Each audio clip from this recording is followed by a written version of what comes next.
asphalt go in with the sidewalks as well. So that's sort of the scope of the project and where we are right now. And with that, Ms. Hubbard, you want to take questions now on the road project, or do you want to move forward? To balance the program? Okay. You want to take questions now? We have the questions. Some people are still forming them, but the program is just the gist of it is having staff to answer some of the questions. But if you can provide us with more information, you can continue. Is that what? Or are you just ready? That's it. That's it. Okay. You want me to read the questions? Okay, I'll read them and you can answer them, or you can tell us which staff person would be able to answer the question for us. Okay, we have a question. Explain the type of street that's being proposed and how is this being addressed? How is the Embesta being okay. Yes, it's two questions here. Investor. Okay, and how's the Embesta being addressed?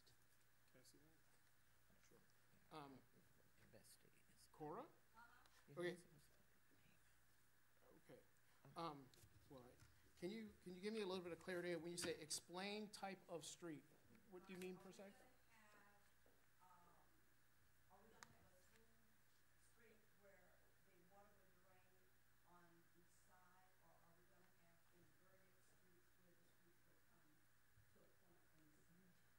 Yes, we're going to have an inverted, it's called an inverted crown, and the water will run to the middle with the drainage in the middle of the street.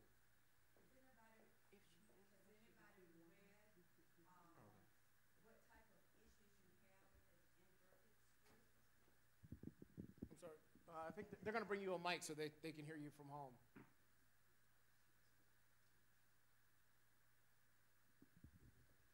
If you'll say it again, I'll repeat it in the mic so people at home can hear your question.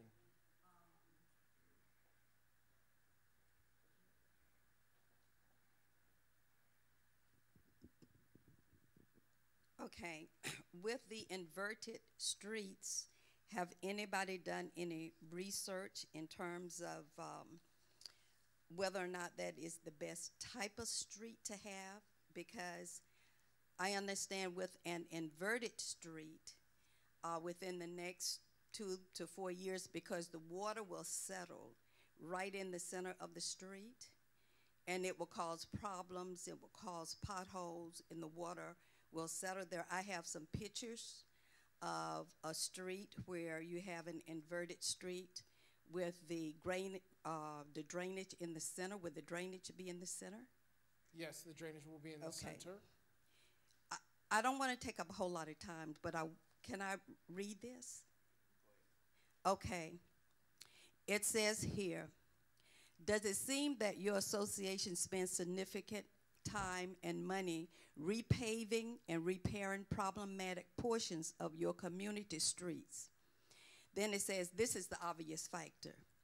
Obvious factors such as the quality of materials and workmanship used in the original roadway construction, the actual design and layout of the street, and its drainage system can greatly affect the long-term maintenance requirement of the roadway. Factors such as how the street slopes, where curbs or gutters are located, and which type of drainage inlet are used impact the service life of the pavement, and often result in different maintenance schedules for sections of the same community. I could go on and on where it says that the inverted drainage is cheaper, but initially, but in the long run, you spend more money with repairs and everything. So, and then as far as the streets being small streets, as far as the streets being small streets, when you have curves on both sides, then that's a parking issue because people are not able to park up on their grass now or the side of the street. They're going to have to park in the road, which I understand from the police that we cannot do that. And if they're parked in the street. So they won't be able, with the curves, they won't be able to have room enough to park their cars alongside of the road. So I understand that's a problem too. But I wanted you to see but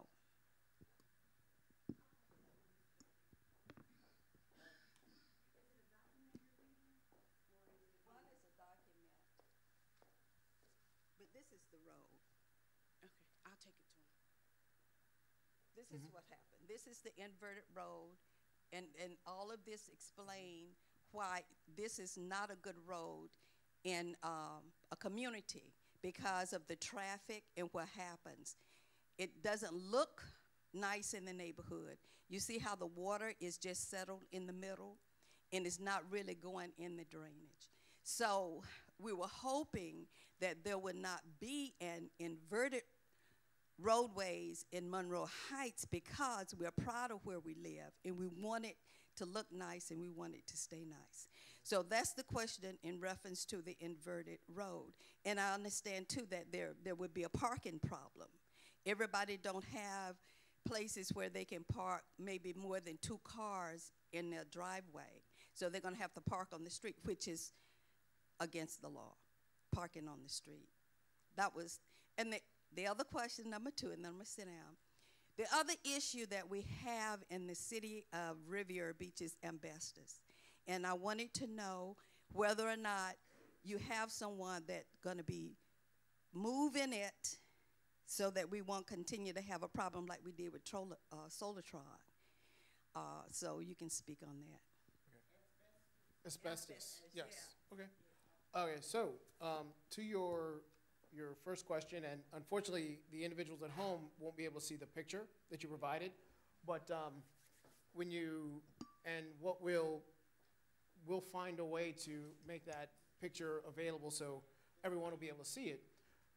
There's a significant difference between what was done in that road construction versus what we're doing.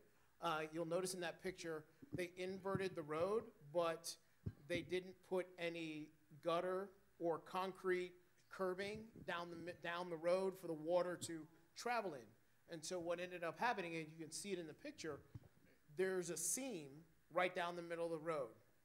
And when water is traveling down that seam, it eventually gets down through the asphalt and into the lime rock base that's below it.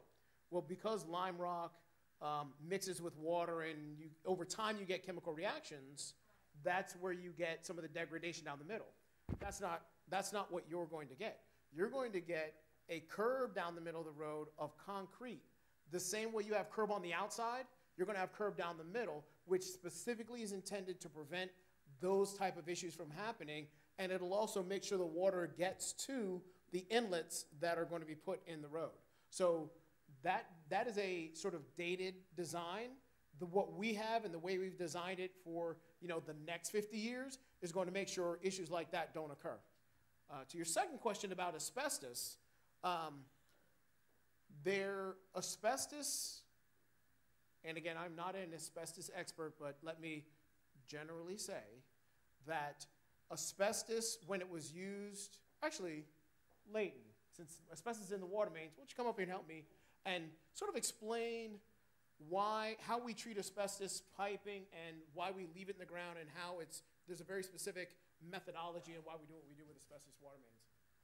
Good evening, Leighton Walker from the Utility District. We have asbestos water main, as you acknowledged, in the ground. When it's undisturbed, settled, the water can pass through there and there's no risk to the public. The real problem with asbestos is when it becomes airborne. When you either break it up, those little fibers that make up the asbestos pipe, when those fibers become airborne and you inhale them, the risk of asbestos is the inhalation hazard. So in dealing with it, There are two ways that we can deal with it. You could either take it out of the ground when we are done with those pipes, but actually by law, we are allowed to either crush it, leave it in place and bury it, or we have a better option. We grout it up. We fill it, we pump cement grout in it, and essentially it becomes a hard rock, a block of cement in the ground. And it's buried and there's no risk to the public. That's what we've been doing.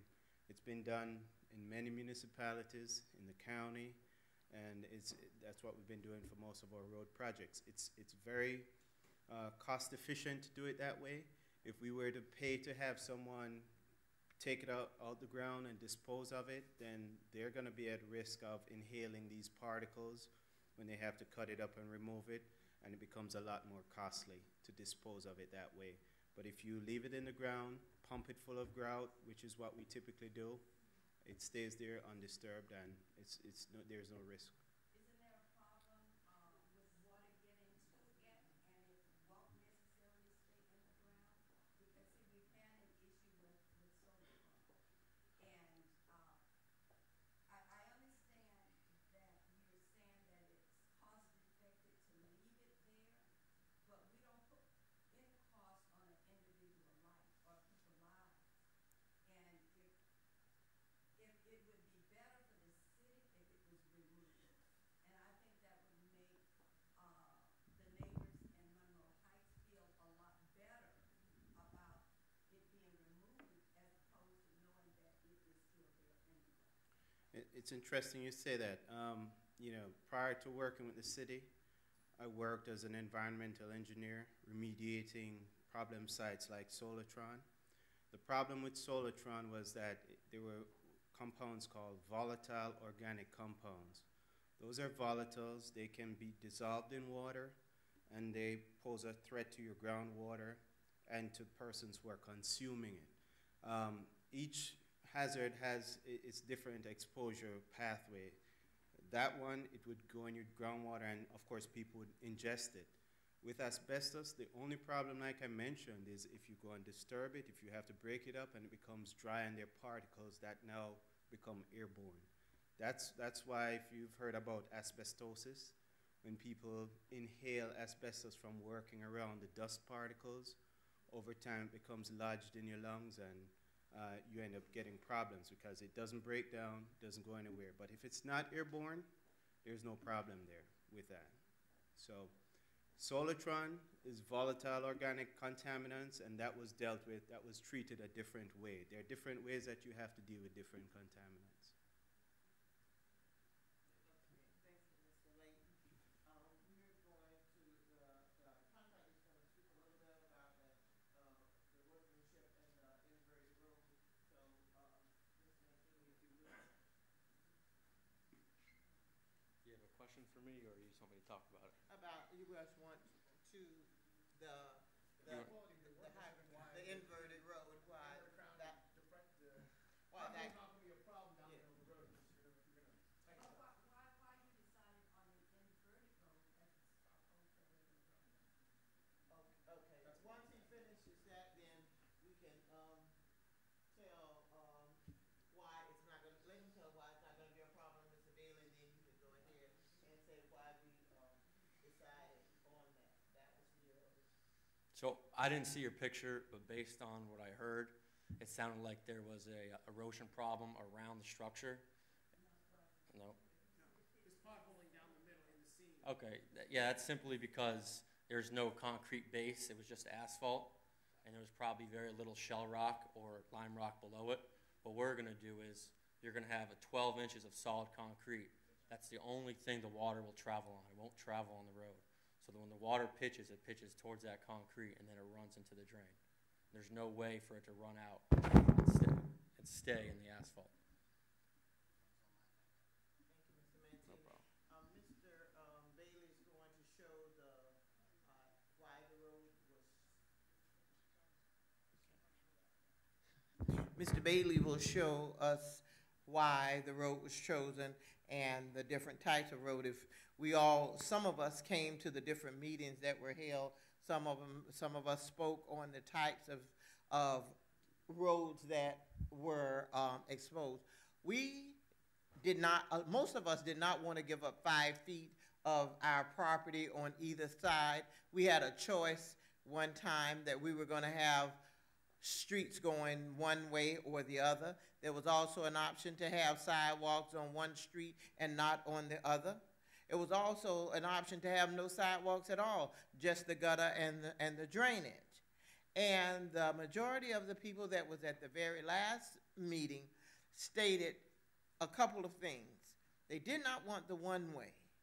They were not interested in giving up the 5 feet property, and they were opposed to having sidewalks on one side of the street and not having sidewalks on the other side of the street.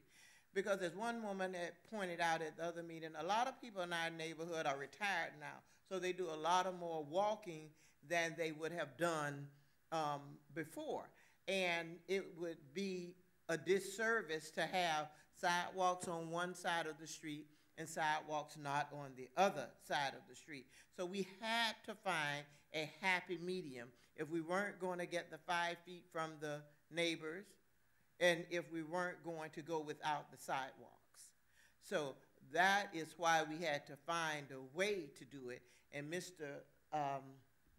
Bailey will go over the slides to show you exactly what we were up against and what we're referring to at this time.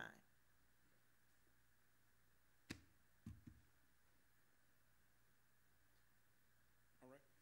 So you can see from this graphic, as I mentioned, this is the project area, 23rd to 26th Court, Avenue M to Avenue P. And originally when we looked at it, the roads in Monroe Heights in this specific region are only 30 feet wide for the right-of-way.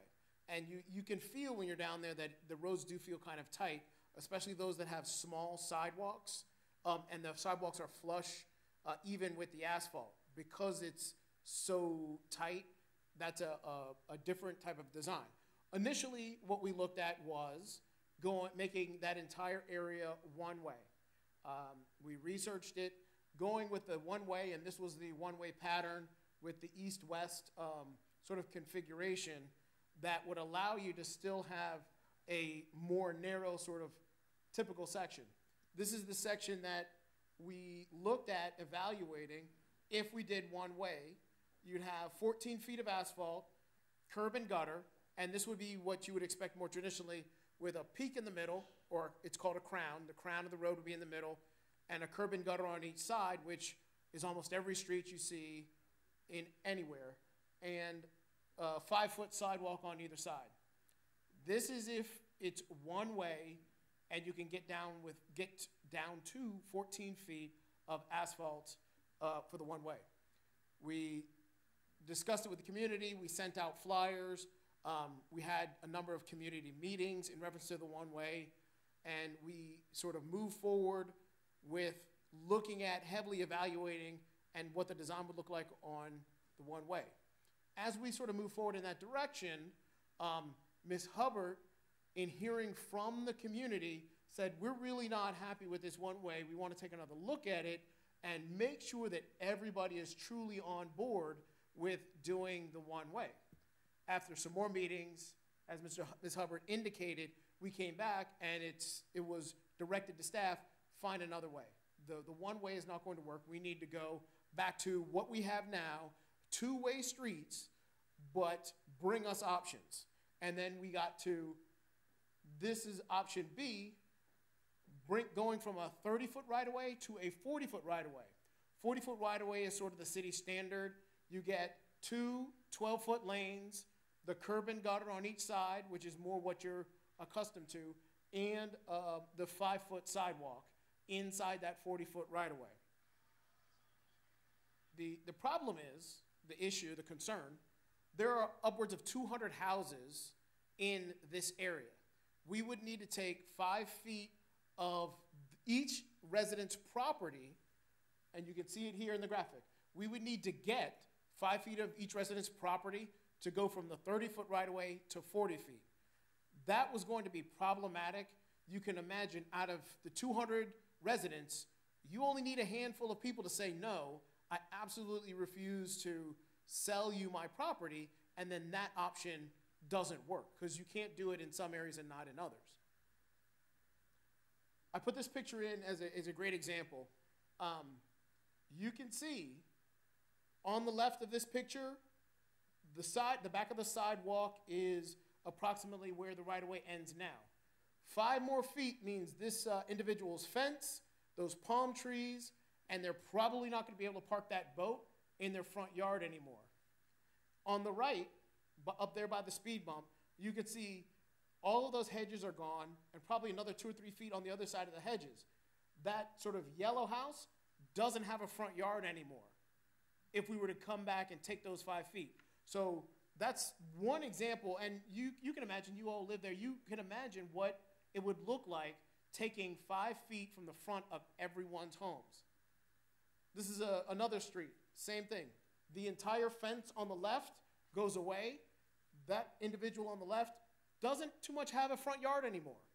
Similarly on the right, that parking that's there, which I think that's a multiplex or a duplex house, a duplex unit, that parking is encroached, and that's a problem. They don't have parking anymore in front of that duplex if we were to widen the road to the 40 feet. So that quickly was eliminated as an option. Option C was to have 2 12-foot lanes, the curb on the outside, and no sidewalks. Again, as Ms. Hubbard indicated, you have individuals who have time, they may be retired, they want to get out of their homes, they want to be social and go meet each and every one of you, walk down the street. We do not support having residents walking in the street. That is a bad idea, mixing residents walking with cars. So while this fits in the 30-foot right-of-way, it is not advantageous for the health, safety, and welfare of the public, you all, to mix you walking with the cars in the street. So this option was eliminated. Oh, and I skipped this. We also have a city code that says every new road that we construct has a sidewalk. So it is embedded in our code to put in sidewalks when we build roads. So this is the section of what we're building, the inverted crown. As I mentioned, you can see the curb that's in the middle, the valley, it's called a valley gutter. It receives water from both sides. You're able to get 2 lanes in this section, and you're able to get the sidewalk on both sides. As Ms. Hubbard stated, we wouldn't want to put sidewalk on one side, and then individuals who are on the other side are obviously going to not be happy that they don't have a sidewalk, that they would have to walk across the street to get it. This section gives the community everything they asked for. We want the 2-way, we want new drainage, we want new water and sewer, and we want sidewalks so that our residents can walk on the sidewalk and not mix in with the traffic. So it's a little bit, I think, longer than everybody may want, but this is sort of the history of how we went through every viable option and why they were eliminated as potentials so that we could bring the community everything the community said that they wanted in the project. Okay. Do we know where the mic went?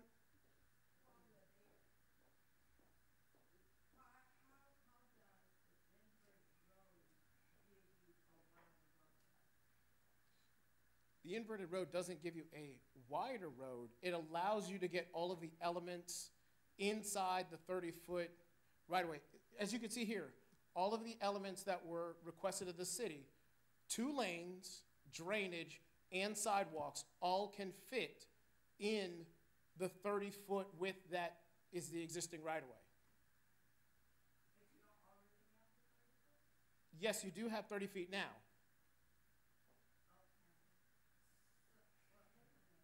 Yes. Well, can we get to the comment cards, and then we'll come back to open questions? She'll give you one, and because we will have to shut down at 8 o'clock, I want to make sure that I get some of the other questions in as well.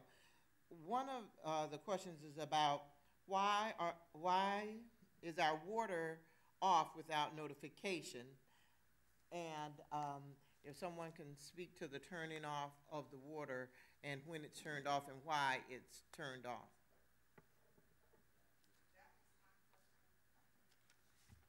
Yes, ma'am. He's gonna.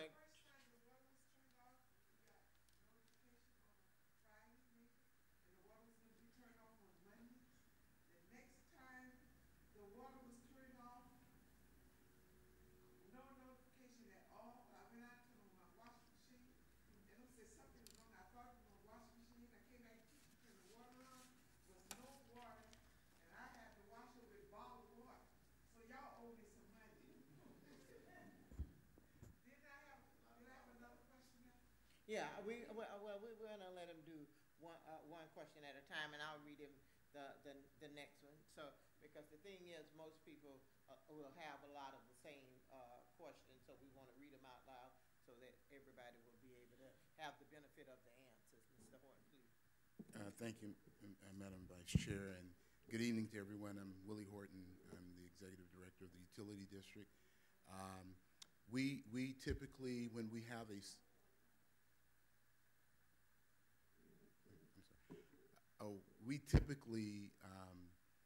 when we have a scheduled planned shut-off, we'll have enough advance notice to make all citizens aware. However, if there's a break in the area and it occurs, let's say, at 8 o'clock in the morning, in order to make that repair, we have to shut the water off right then.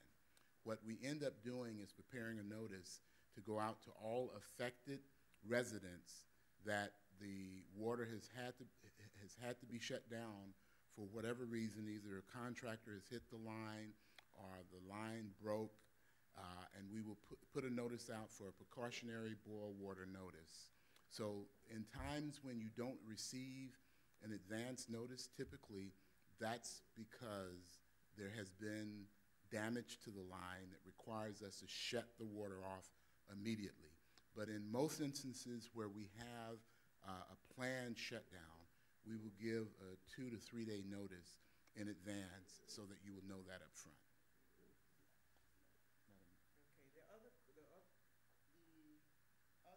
question, what will parking be like with people having more cars than yard? Thank you, Mr. Wood. So the parking questions come up a number of times, and technically the parking won't be any different than it is today. While you mentioned that it's been stated that people are not supposed to park in the road, they do it now. They're going to do it in the future. That is not necessarily a technical issue that's related to the construction of the road. So unfortunately, I don't have a better answer than what people are doing now, they're going to do in the future because they're choosing to park in the road. So that the road construction will not stop people from parking in the road if they choose to park in the road.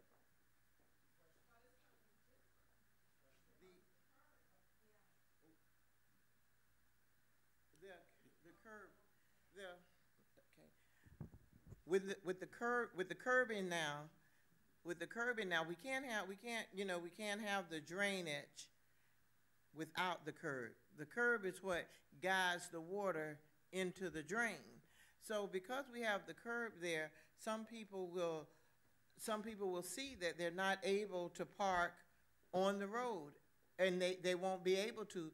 And in some neighborhoods, I notice where the neighbors are all parking on one side so that the other side will be available. But we're not going to be able to have both. We're going to, if we want the drainage and not to have the flooding, we're going to need the curbing to guide the water into the drainage. And that's what we are looking for, to alleviate some of the drainage, to alleviate some of the erosion. I'm not sure if you're suggesting that people should be able to park in adjacent to the curb, or or are you saying you're not wanting the parking on the road? And that's where the 30 feet come in. We used to have those 3 feet sidewalk.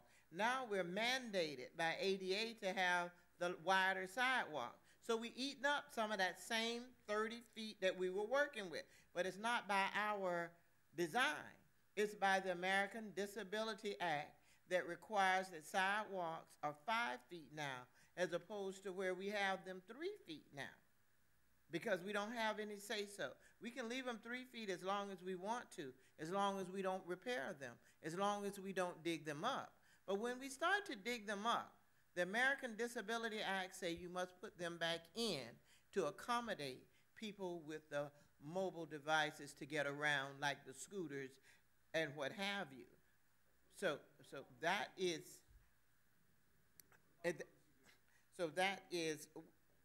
we'll get to that, and that's why we have the cards, so that we can answer everybody's question without people, so that people can have all of their questions answered. So that's the problem that we have with the curbing. In some parts of the road, you know, we couldn't have both. We talked about flooding in that neighborhood for years. People came in and they put in the drainage, but we never had the curbing to guide the water into the drain, and the road became eroded faster than it would have. But that's what the curb and gutter means. Guide the drainage, guide the water to the drainage. This was some folks on the north side.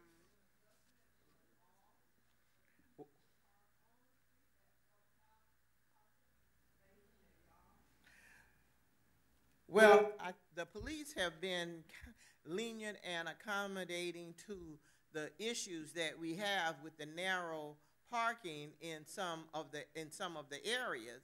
Because of that, some people don't have enough parking in there inside the yard. So that's something, you know, as a community that we have to work with.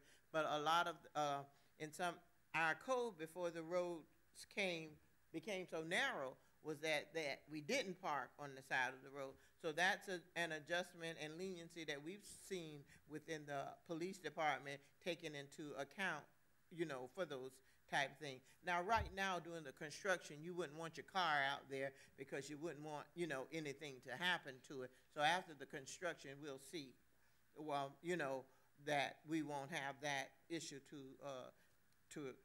be concerned with.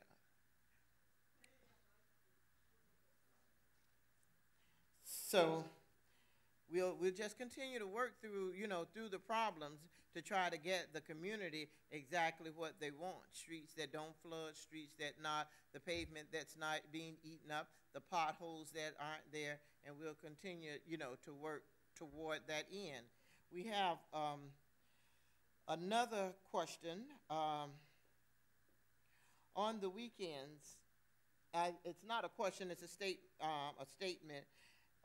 One resident said that we should make sure that the road is packed and all of our barricades are in place on the weekend, that we have a lot of digging up and stuff, and that we should roll and pack the streets and make sure that they are level so that we can go in and out of our communities once they go away for the weekend.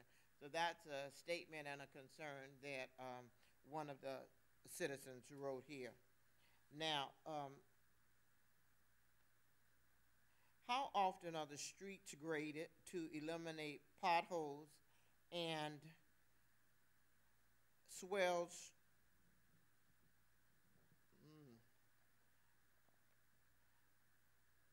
I'm going to kind of try to make out exactly what this particular question is. How often are the streets graded to eliminate potholes for roads that the residents are traveled? Do you use a roller to compact these, or are they being graded afterwards?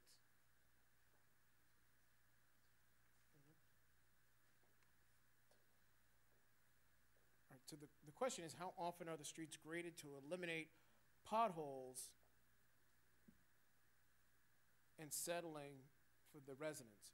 So once the road is done, grading the road, potholes, those won't be an issue for 25 or 30, 20 years.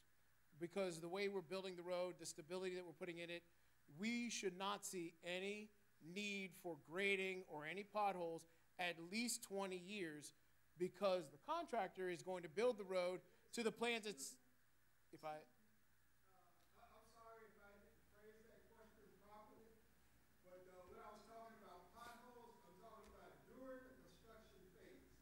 okay. As they tear out the road, they take the asphalt off, and then the road, when the rain comes, they have holes in the base material. And so you ride down the road, and it seems like you're on a roller coaster. So I'm saying, how often do they compact the roads in order to alleviate, lessen up your vehicle, and so that you have a smooth road, have the road wet down so the dust won't be flying in somebody's house? That's what I was talking about. Not after the road is constructed. I know you shouldn't have any potholes if they apply the asphalt properly and the base has been done like it's supposed to be. Okay. Thank you for that clarity. During construction, I can't tell you that it's going to be every day, every 3 days. It's going to be on an as-needed basis. But you have my team who's doing the construction oversight, who's on that project every day. Obviously, if we will be observing what the quality of your experience during this construction is, we are constantly making comments on things that before you get home from work or even get out of your house to notice, we make sure we take care of it before it gets to your level of impacting your experience while you're trying to come and go. But in the event that what we think is okay during the middle of the day or toward the end of the day before they leave, and you're not in agreement, I'd like for you to call my office, 845-4080. Please let our team know that what you see out on a particular road is bumpier than what you think it should be, and then we can communicate that to the contractor and get it remedied. So I can't say it's going to be every day or every other day. It's on an as-needed basis. As you can imagine, some roads have less traffic, some have more. You all live there. You know that it's kind of, the more you use it, the more it'll get wavy, and when it does, they're going to address it sort of on a truly as-needed basis. 845-4080. Okay, now the second part to that question was, what type of equipment will they be using in order to grade the roads down and then compact it so that it doesn't create those holes as soon as they finish grading it down? You want to take that, Luke? Yeah, we use, Luke, come up here so we can get that. So every Friday afternoon, I actually stop the whole crew, the whole process, every pipe layer, every equipment operator, every foreman, and we try to do our best to clean up the whole neighborhood. Unfortunately, with the very steep hills on the weekend, if it does rain, it's hard to, that water is has such velocity, it pulls a lot of the sediment out. And your current roads now are so much, they're very thin in asphalt and very thin in lime rock. So what we do during our day is we take our time when we're installing the pipe to strip out just the millings and the rock and put it aside in a separate truck and leave it to the side, and then put the sand back, compact it, and then bring that back in to put it on top. But these roads out here are so old and dilapidated, and they weren't built properly to begin with. There's only so much left that we have to put on. And we go down to Deerfield Beach, down in Fort Lauderdale, where they're doing all I-95, and we buy millings from those companies. We truck them up here out of our own expense just to make it pleasing for you guys and to make it most sufficient for you guys to drive on the road and as pleasurably as possible. So we're doing our best every week to try to make it as best we can. Obviously, it's construction. There's unforeseen conditions, but we do our best every day to try to make it as smooth as possible. If you go down 24th Street right now, that's kind of what, that's pretty much the best that we can do. It's pretty smooth, but after our main pipe crew comes through, they do a really good job of making it very smooth from right away to right away, so Okay, you guys can go what up and about drive. Avenue O, which is all the asphalt is all up, and then all you have is the road, and it's traveled more than any of the other roads? Yeah, that, So now, I don't see a greater, because that's what I was asking for, the type of equipment. And I'm pretty sure you understand exactly what I'm saying. If you're a contractor and you do paving, so you know you have to have a grader in order to go ahead and cut the rock and smooth it out. Then you have to have a roller heavy enough so that it compacts it so that it won't immediately come apart again. So I mean, I don't see that equipment out there. It may be parked on some of the lots somewhere, but I don't see it, whether it be every other day or whether it be once a week. I don't know if you bring it in by your truck or your trailer, but that's why I was asking, you know, what type of equipment do you use? Because I know you use some. yeah, we have, there's a big all-terrain roller out there right now. Um, it's suitable for DOT jobs that are much bigger roads than this for like 95. And we have a full-size grader, you know, with a 12-foot blade to grade it as smooth as possible. But out on O, it's just we have to leave those millings in place. What happens with those millings is every time it rains, you know, a little bit more water seeps through and creates sinkholes from voids from previous years. So it's kind of something that we just have to deal with. There's nothing that we can do.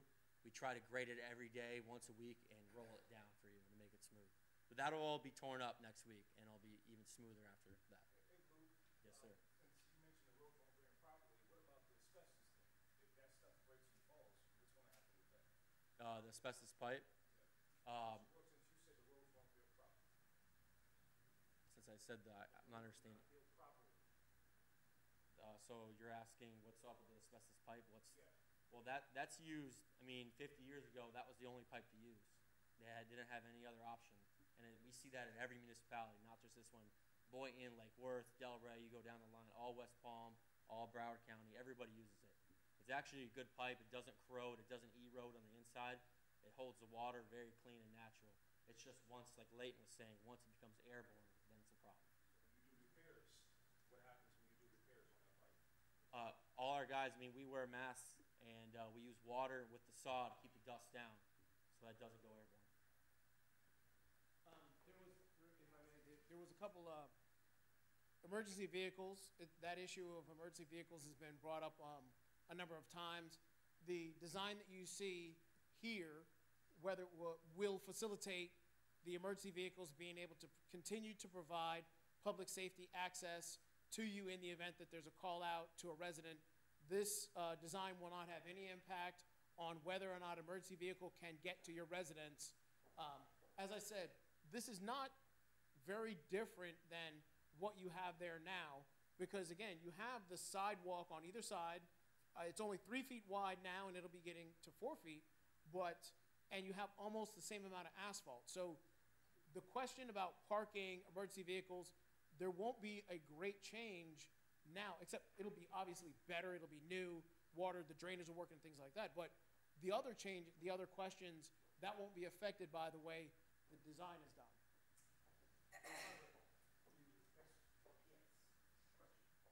Okay, another question. Another question to that end was, what directions will the road be going? The roads are gonna be going both ways. We won't be limited to the one-way streets. And, let's see, what My question wasn't, the, when I put down, that wasn't what I asked you. no, that wasn't your question. Oh, okay, I That wasn't your question. The, will 26 Court be redone all the way to R.J. Henley Avenue? And what will happen to the trash runoffs?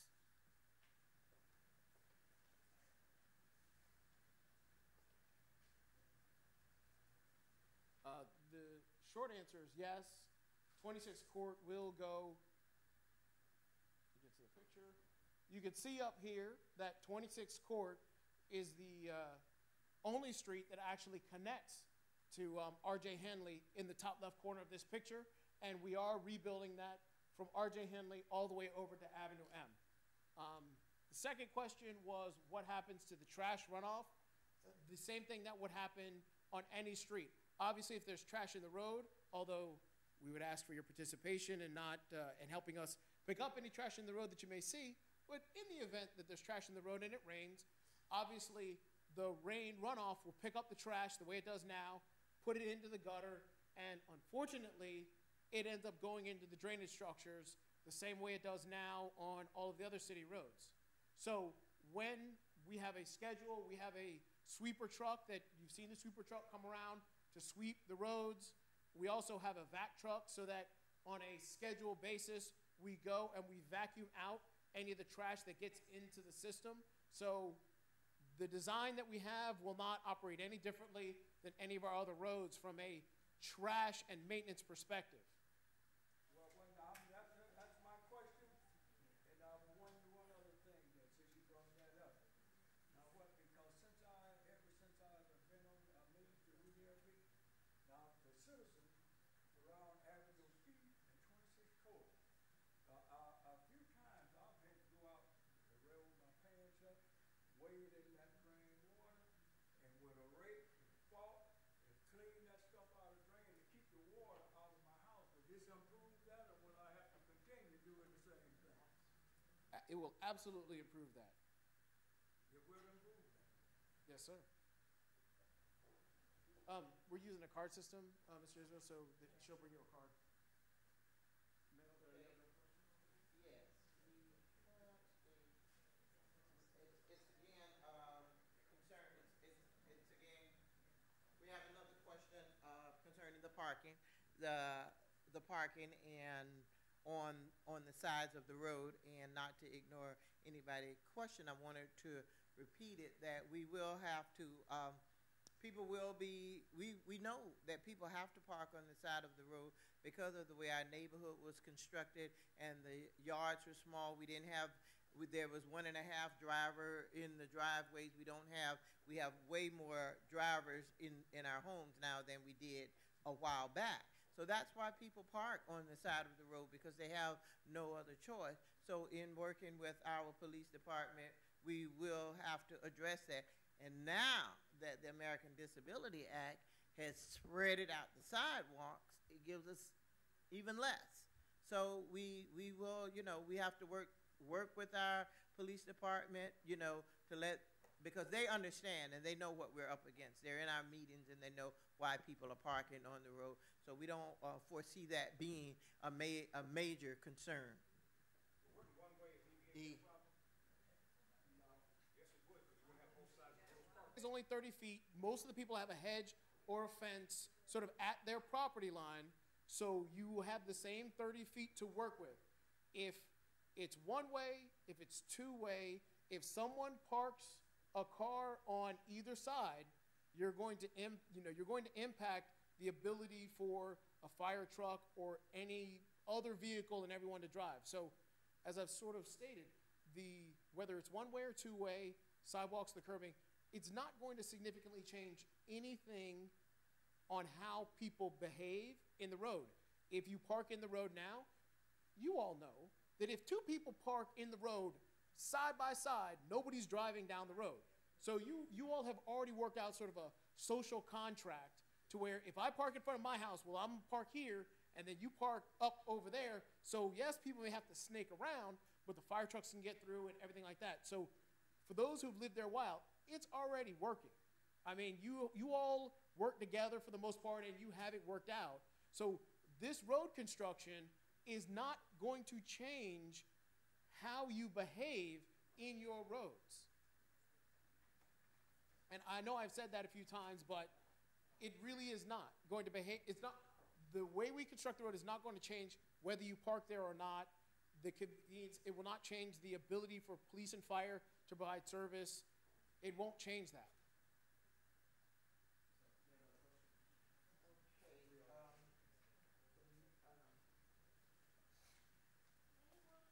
We're going to pause for a second. The mayor has to leave, but he wants to make an announcement right now, so we're going to take a station break and allow the mayor to come forward. Thank you, Councilman Hubbard. Actually, I have an interview to do for an hour in the mayor's office. Let me just say this. I certainly hope and pray that once the project is complete, that everyone will be happy or happier. When I came here, 1969, there weren't sidewalks, there weren't hardly even streets. So we're making some progress. And sometimes with progress, there is a little pain, and there are some challenges. Um, as government officials, we always try to get the feel of the people. And government, I've always said, is best when it's for the people, by the people, and of the people. And the majority in America rules. Sometimes it doesn't make the majority right, but that's all we have to go on. Because if you don't go on the majority, then you get a theocracy or you get some other kind of form of government. So I just hope that all your issues and your questions and challenges can be resolved. I just want to make a very important announcement. Thank you, Councilwoman, for giving me this opportunity. As you know, there are thousands of victims in North Carolina mainly, and some in South Carolina, that have been victimized by one of the worst hurricanes that ever hit the state of North Carolina. I was just in Charlotte about 2 weeks ago. The Lord brought me back before all this happened, and I'm grateful to be home. But it is very troubling what's going on there. We have experienced many hurricanes here in Florida, and people have always responded to us. They've helped us. They have sent us supplies. They've done various things. And I would think that we would have that same type of spirit, that we would reciprocate no matter where it is. So I'm asking you to start preparing. We're going to be putting together a humanitarian effort, not a governmental effort, a humanitarian effort to get supplies there. Many times we have found out that the people who need supplies the most don't get them all the time, and they don't get them as readily as other areas. So we're going to be dealing with the churches in our communities where we know that the reverends, the ministers, the clergy will be able to get it to people in the neighborhood. I don't believe in sending stuff. I'll be going along with other members of the cloth, hopefully, and others if you would like to go. We're just waiting now to be able to get in. So if you can start preparing, knowing that there's going to be a need for canned food, canned supplies, bottled water, anything and everything. But as we get closer to the time, we can be a little bit more specific. But right now, we know that bottled water is always on the table, canned supplies and clothing. Some people, a young man just called and said they've lost everything. So clothing is always appropriate as well. So hopefully, as soon as we get a signal from the government that we can get in, whether by air or by trucks, we're blessed to have tropical in our city. So I'll be meeting with them tomorrow, and we're going to start preparing this relief effort as we have done before. We've done it for Haiti, we've done it for Jamaica, now North Carolina. Thank you, Councilwoman Hubbard, for giving me. Well, before, and hopefully we can use the same right here on Avenue O and Blue Heron. You'll probably see a big container right there, and that will be a drop-off point. We've also opened up, the manager will agree, we have used our fire stations to bring supplies, and then at the end of the week we take them to the container. We're working out all the logistics, but it's going to happen, and this is something that we all should participate. So let's give ourselves a big hand. People, we can do better. Thank you very much. Thank you, Councilman. We thank you, Mr. Mayor, for initiating this, because we want to do all we can for our brothers and sisters across the country during their time of need, because we know we've had hurricanes where people have lined up and we've seen trucks roll in and out of here from everywhere. So we definitely want to do our part.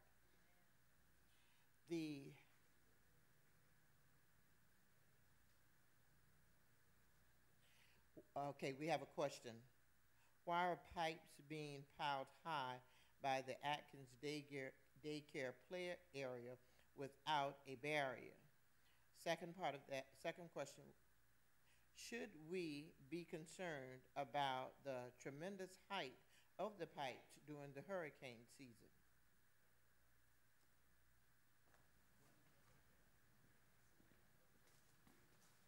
So as you know, there's only a 30-foot right-of-way, and we can't store the pipe on the street because there are driveways and sidewalks. That pipe's ADS pipe's a plastic pipe. It's very lightweight, and when you stack it like that, it does not roll or fall. There is a barrier on the backside. There's trees and hedges, and there's a fence there. That pipe, once it's set in dirt, can't roll because it's too lightweight. If there's a hurricane that does come, obviously it will be dealt with. They won't be stacked up that high, but there is no hurricane approaching us right now, so there's no threat to those pipes moving or rolling. And I'd like to add to that from the city's perspective. Once we get a hurricane declaration that's on a trajectory to come, in sort of the cone of influence for the city, our fire chief goes into an activation mode and activates all the departments and brings down a command. Part of that command structure is that all active construction sites, and this is built into the contract, in our plans and specifications, they will initiate the activation plan. And one of the fundamental elements is anything that could fly away is either tied down and inspected or is removed from the area and taken back to their yard. So luckily, we haven't necessarily had a large construction project underway when we have had to go into activation, but so that you know, there is a process, there's a protocol, it's in the plans and specifications, it is back-checked by our staff and the overseers, and there is a plan in place in the event that we get the go sign from our fire chief that we're going into activation mode for an active hurricane on a trajectory to hit this region. So there are provisions made for just such an occasion as a natural disaster in the way of a hurricane.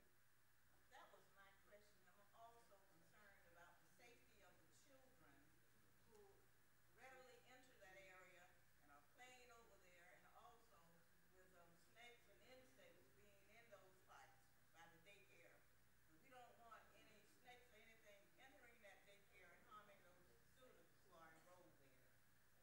Yes, I completely understand. And as you know, Atkins Daycare is fenced off so that really the protection is from the other side, in that when Atkins operates their daycare, they're regulated by the health department, and they have to have a number of different safety protocols for their students to make sure their students don't leave the site and get into the other areas. So that Atkins Daycare property is secure. Obviously,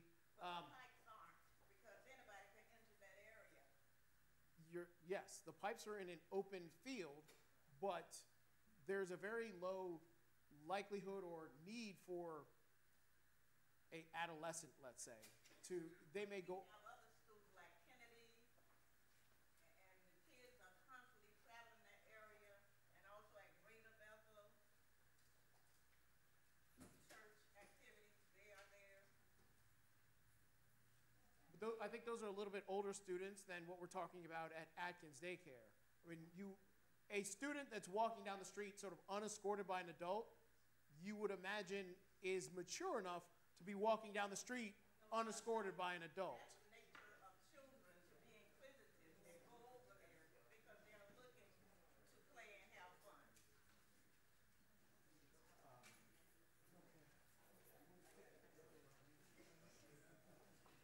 I think that we're bringing that up, Ms. Herron, and I think we're going to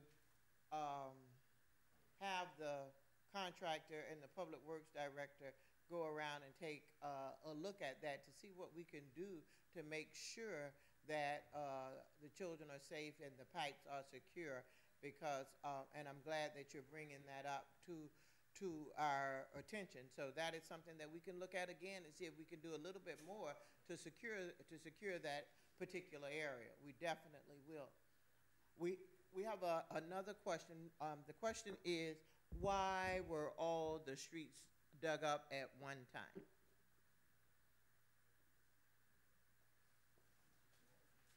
So, as you can imagine, and I'll sort of leave this picture up, the water mains are looped, so they're all interconnected. So you couldn't necessarily, from a practical perspective, build the project in small segments and pieces to not dig it up all at once. You need to lay all the water main in as they've done, and then you can go to the health department and get it cleared to make sure that it meets all of the requirements and standards of the health department so that you can then move forward with the next component of the construction. If we were to sort of chop the project up into much smaller pieces, yes, there'd have been less impact, but it would have cost significantly more and it would have taken a lot longer to move through this entire area versus going in and sort of getting all the water main in, getting all the sewer work done, and getting access to, back to your point, the sooner we get the water main in and cleared, we can put that concrete in the asbestos pipe, and that'll encapsulate that asbestos, and we won't have to worry about it anymore. So as opposed to trying to work around that asbestos pipe multiple times and really doing sort of something very difficult from a logistics perspective, they went in, took care of it all at once, and we're trying to make sure that we encapsulate that asbestos pipe as quickly as possible. So there are some trade-offs. Yes, there's a very large area that's open and being impacted, but it will allow us the speed to get the new water main in and get that old asbestos water main out of service.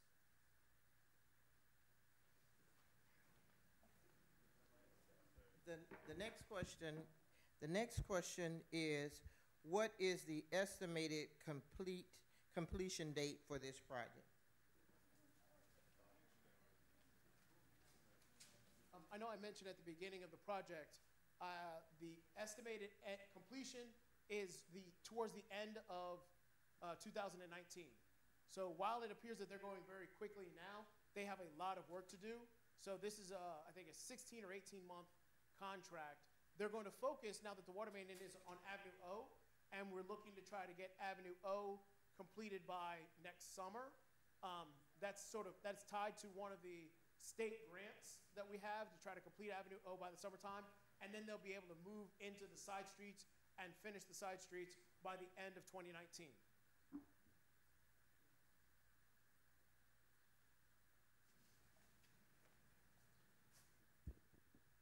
For those of us who lost plants or existing sidewalks in front of our driveway, who will be responsible for replacing those things? So the driveway apron that's in the right-of-way, obviously the city will be replacing as part of the construction.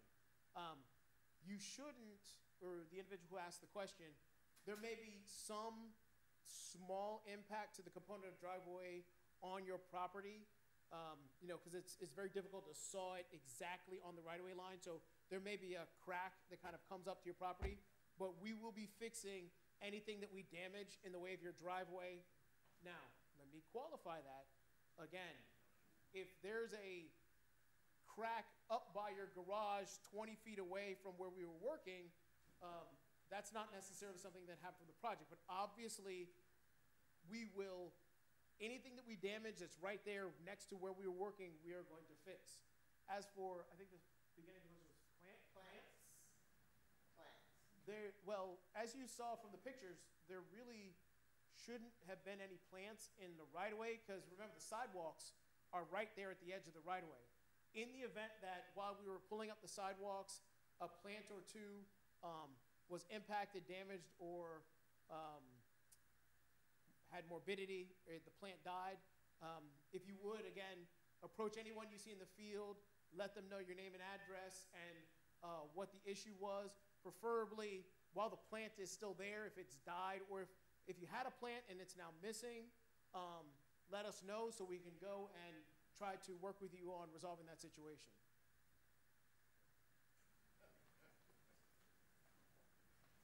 This question is about the cutoff of the water and the turning on of the water.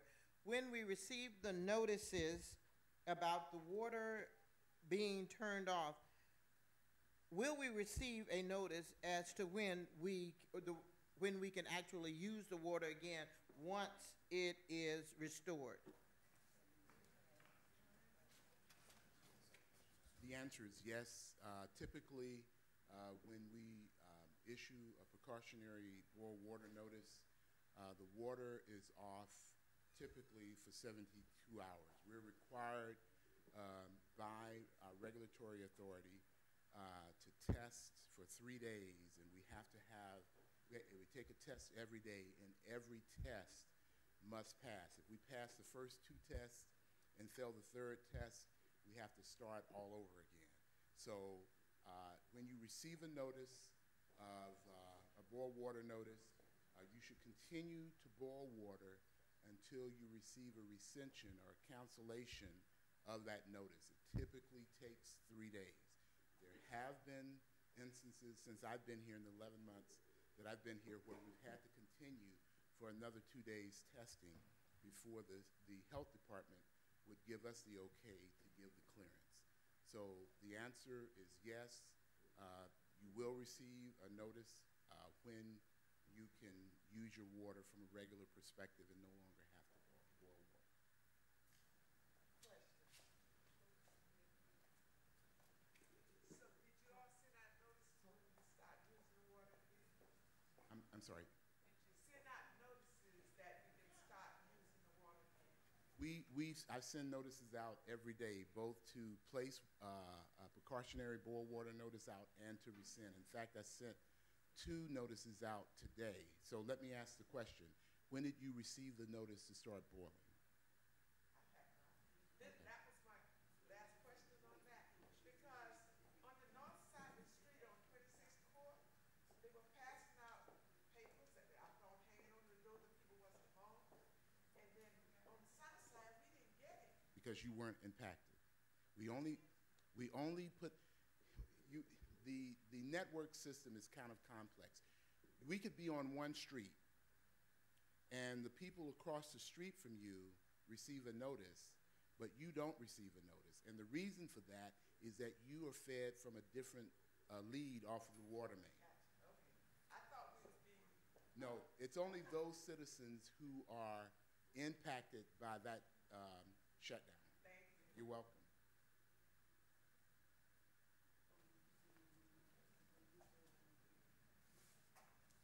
There's a question that the notice says 3 days. Yes. It doesn't say upon receipt of or prior to or after. Then we will try to make that clear. I'll go back tomorrow and ask them to add that the intent is, by law, is 72 hours. But in that, as I stated a moment ago, we must pass all of the tests that we are required to perform by the state regulatory agencies. If we fail a test, we have to continue the boil water notice until we get the clearance.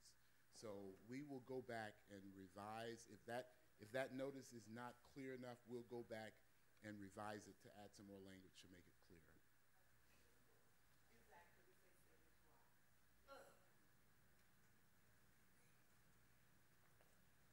Thank you.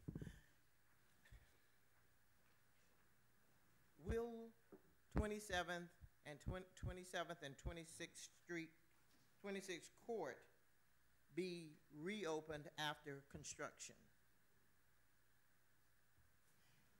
You know where the area I'm talking about is? Okay. I hope so. All right, so I think if I understand the question, I've been here working for the city about 7 years, and I recall that there was an issue at 26th Court and R.J. Henley. There was a segment of the community who wanted that connection closed to keep people from zooming up and down 26th Court, and then there was a segment of the community that wanted it open for circulation. I remember that there were some large potted pots that were put there to close it off for a period, and then the pots went away. And so it seems that there's still some, and I can see faces in the crowd, there are those on both sides of the issue. Right now, the way the construction plans are set up is that there's also that the connection where 27th Street comes down from the roundabout to the south and connects to 26th Court. And right now it's closed and there's a barrier there. So On that street, leave it. leave it.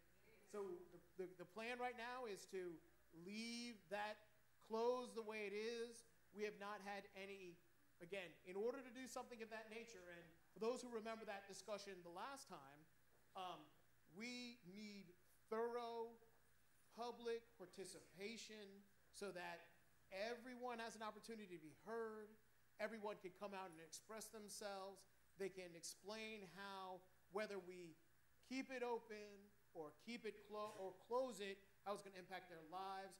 It is exactly the same way the one-way versus two-way scenario went, because everybody's going to be impacted by whichever way it ends up. So we want to make sure we have plenty of public engagement. Currently, we are not planning on changing anything from the way it is now. 26th Court will still continue to tie into R.J. Henley.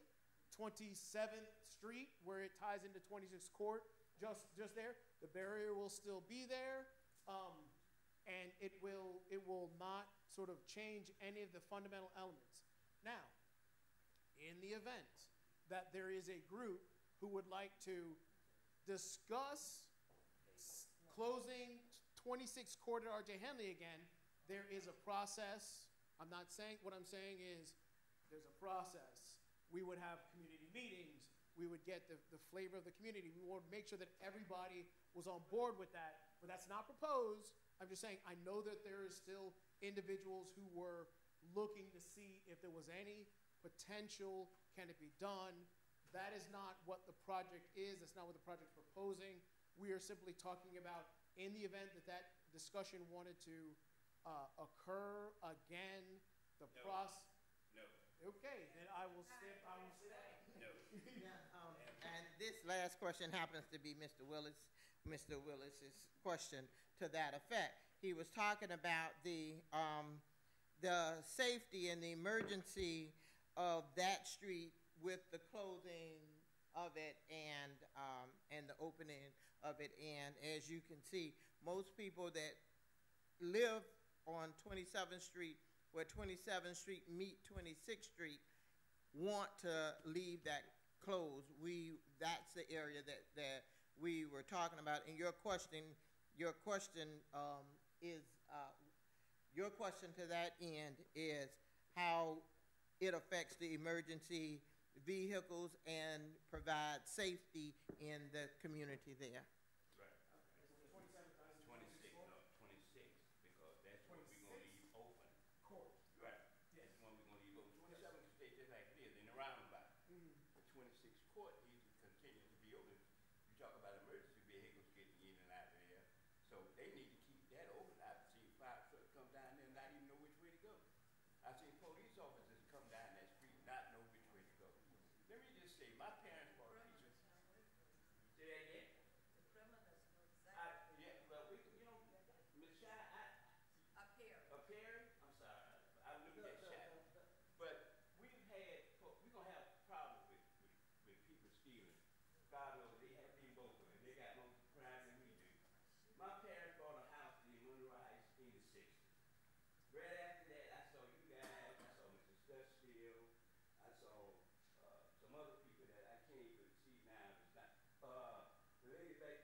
certainly don't want to kill Lynn Hubbard. and you know, I thank you for your participation. I thank you for coming out this evening. I know that you see your. I need to talk with him. Okay, he'll be around, Mr. Bailey. We are glad to see our tax dollars at work. We're glad for you to come out and ask your questions, express your concern. When we get a little further down the road in the project, we'll come back together, and you might have some new concerns or some new questions. But in the meantime, if something happens, please contact my office, Ms. Hoskins' office, or Mr. Bailey's office, and let us know. Because we want this project to be as comfortable and as pleasing as possible to you. We want to make sure that the end product is what we would like to see. So to that, I'd like to say thank you to. I just want to say one thing. Yes. Then I want to thank you for having the meeting. We have been having meetings also because of the crime here in Monroe Heights. So you know my situation. You've been to my meeting. So, and having that meeting, some of the people were concerned about what was happening in terms of the roads being repaired. So when we found out that you were having a meeting, we came out because of that. I'll talk to you later, Willie. Lynn and I go back a long ways. So I don't know if anybody wants to do anything harmful to her. I know that I don't. All I want, I live here in Riviera Beach in Monroe Heights. All I want is to be safe. And you know my situation. And to have a nice place for Monroe Heights. So we thank you for having this meeting. We thank you for having the people here to talk to us about the road. I still want to talk to, is it Terry? Mr. Bailey. Yes. Mr. Bailey, because I still have some questions, so if you would help me with that. Please, But if you I have want you any. to be assured that we're here because we want to know, and that's it. And I want you to know, and I want to provide a forum, a platform for you to ask your questions and for you to get your questions answered. And as long as that we are operating in a decent and an orderly manner, I don't have any problem with the questions that are being asked. So I thank you all for coming out, and you'll be notified a little later down the road, and we'll have another meeting. And I want to thank staff for staying over one more night. They have some long nights, and you know we have some long meetings. So I want to definitely thank staff for staying and being here to respond to our constituents. Again, thank you so much for coming out, and good night.